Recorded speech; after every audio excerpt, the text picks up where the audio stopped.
ምን አይነት ባል እንደሚሰጥሽ ምን አይነት ሚስት እንደሚሰጥህ አላህ መጠየቅ አለበት እንደኔ ያ ነው የሚሰጠው اللهم ارزقني زوجا يصب الحب علي صبا ፍቅር የሚያርከፈክፍ በላይ ላይ ባልሰጠት ነው ኦኬ ዱዓ ላይ መንቀስ ያስፈልጋል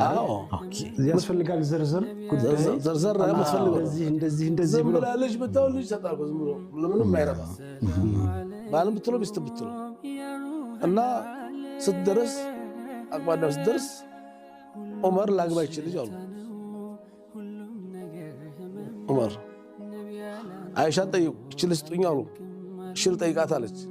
ስትጠይቃት ኖ አለች እኔ ጠየቅኩት እሱን አይደለም አለች